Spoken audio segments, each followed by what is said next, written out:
Yeah, Jesus, can you believe I actually put up with this nonsense for YouTube? Oh my god, I must be out of my mind. Well, alright. Here we are, back in the wilds. As wild as you can get in the city, anyway. And we're here today. Gonna try out a new segment. Step out of the hiking channel comfort zone, sort of, if, you know, because I have no comfort zone when it comes to my YouTube channel. It's my channel and I can do whatever I want.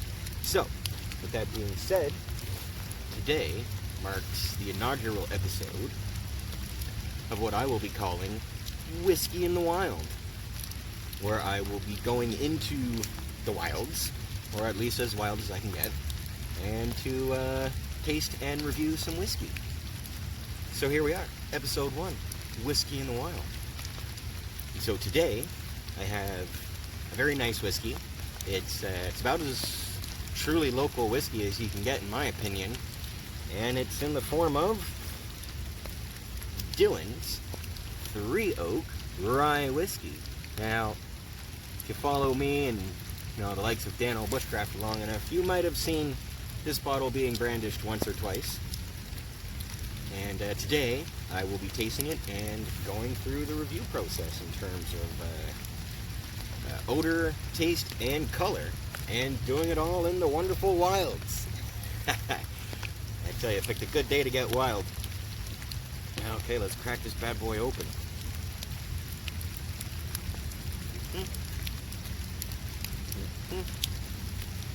Oh, of course, not going to leave behind any shred of plastic. There we go. Off of there. Okay. And so, as the name implies, this is Dillon's 3 Oak Rye Whiskey. And it's 3 Oak because it's been aged in 3 different barrels. Primarily Canadian oak, New American oak, and first fill bourbon.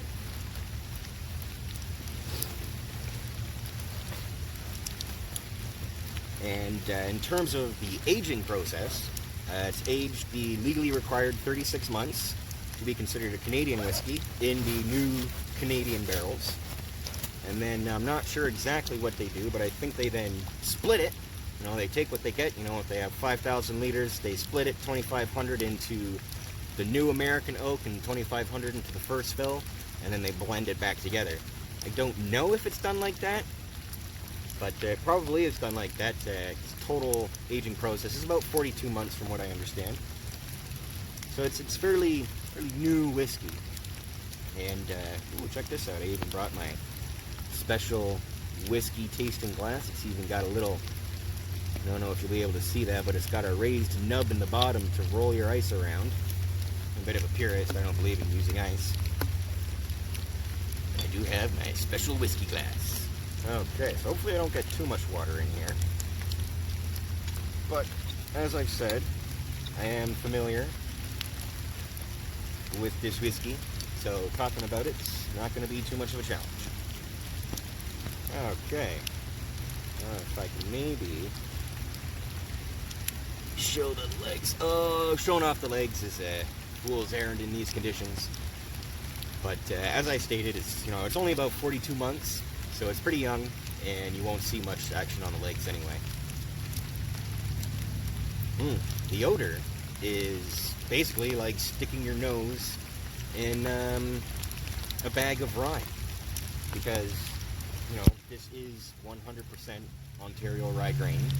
The grain has been sourced as locally as you can get to Ontario. And the nose has almost a sweet, spicy rye grain.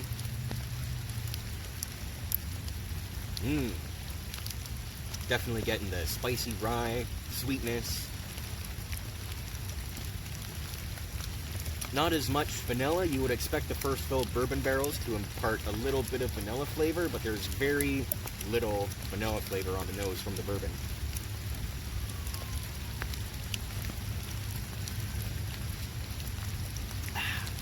Oh my. The taste is very spicy. very little sweetness.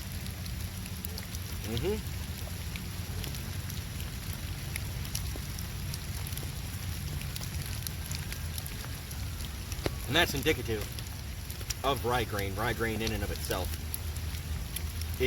does have a spicy profile, as opposed to sweetness of barley or corn. It has a finish like cinnamon hearts, with somewhat of a lingering vanilla sweetness, most likely from the bourbon fill.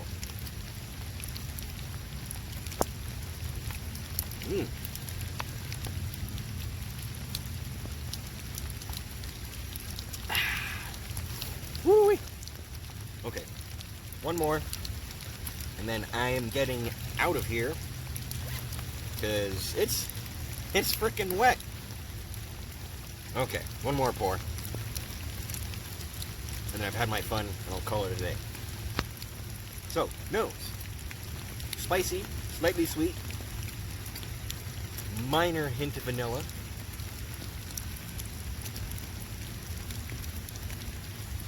And then on the tongue,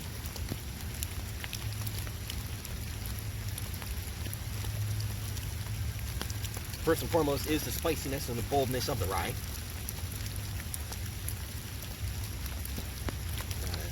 Hint of lingering sweetness from the vanilla first fill.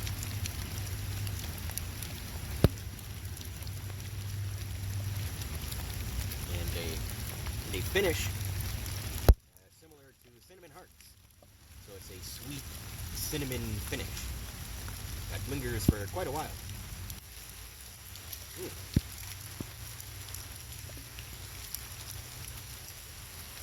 But it's very nice. And the color, let's see if I can get in there. Well, let's just look at the bottle. The color is very much amber. I would say it's a light amber. But given the style of barreling, there's bound to be variations in color from bottle to bottle, and I have noticed that from time to time. Okay. I'm going to down this dram. It's not really a dram, but a dram is a unit of measurement, so ha! I'm going to down this bad boy. Okay. So, here we are.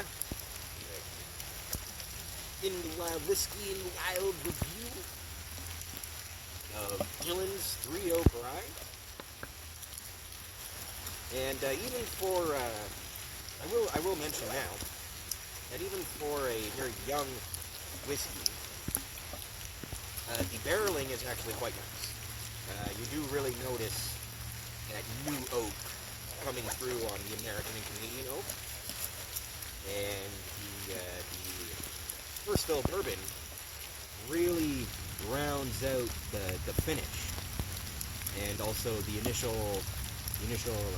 tongue flavors, because it's very bold and spicy just because of the nature of rye. And so having that first fill bourbon kick in just a little bit of vanilla sweetness is very nice. It's a very well-rounded rye whiskey, and personally I would score it 3 used syringes in the fire. Because, well,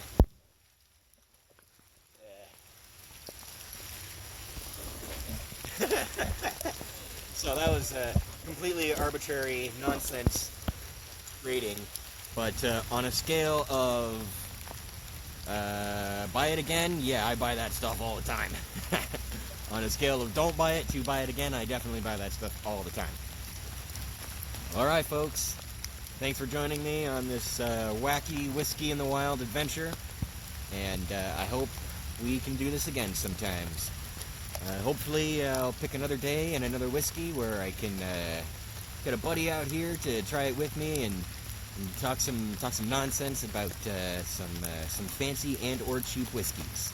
Alright, thanks for watching, and as always, stay warm and dry out there.